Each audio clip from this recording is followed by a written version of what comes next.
বছরে সবচেয়ে শক্তিশালী সামুদ্রিক ঘূর্ণিঝড় সুপার টাইফুন রাগাসা হংকং উপকূলের একেবারে কাছাকাছি চলে এসেছে। ঘূর্ণিঝড়টির বাতাসের গতিবেগ ঘন্টায় 220 কিলোমিটার, যা হংকং সহ আশেপাশের এলাকায় মারাত্মক বিপর্যয় ডেকে আনতে পারে বলে আশঙ্কা করা হচ্ছে।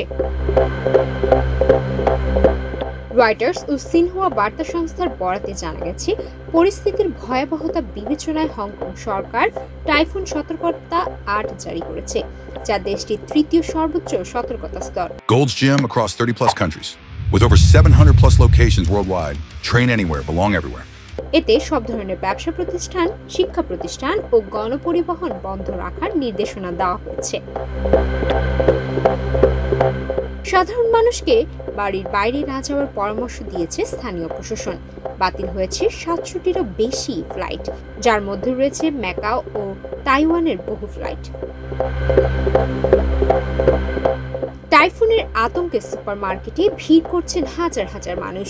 2 দিন দোকানপাট বন্ধ থাকতে পারে এমন আশঙ্কায় প্রয়োজনীয় জিনিসপত্র মজুত করতে হুমড়ি খেয়ে পড়েছে তারা। অনেক দোকানের সেলফ খালি হয়ে গেছে।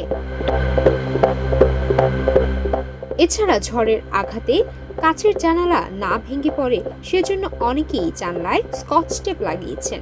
সামাজিক মাধ্যমে ঘুরে বেড়াচ্ছে আতঙ্কের ছবি ও ভিডিও। চীনের গুয়াংডং প্রদেশ, যা হংকং এর কাছেই অবস্থিত, সেখানে সুপার টাইফুনের আঘাত বুধবার মধ্যরাতে পড়তে পারে বলে আশঙ্কা করা হচ্ছে। এখনকার স্থানীয় প্রশাসন আগেভাগেই 3,70,000 মানুষকে নিরাপদ স্থানে সরিয়ে নিয়েছে। হংকং অবজারভেটরি জানিয়েছে, আজ মঙ্গলবার রাত থেকেই হংকংয়ের আবহাওয়া দ্রুত খারাপ হতে পারে। শহরের নিচু এলাকাগুলো প্লাবিত হওয়ার আশঙ্কা রয়েছে।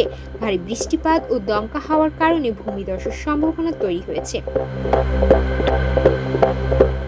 অবজারভেটরি আরও জানায়, টাইফুন রাগাসা বুধবার সকাল নাগাদ গুয়াংডং উপকূলে আঘাত হানতে পারে এবং এই সময় পর্যন্ত এটি সুপার টাইফুন হিসেবে বজায় থাকবে।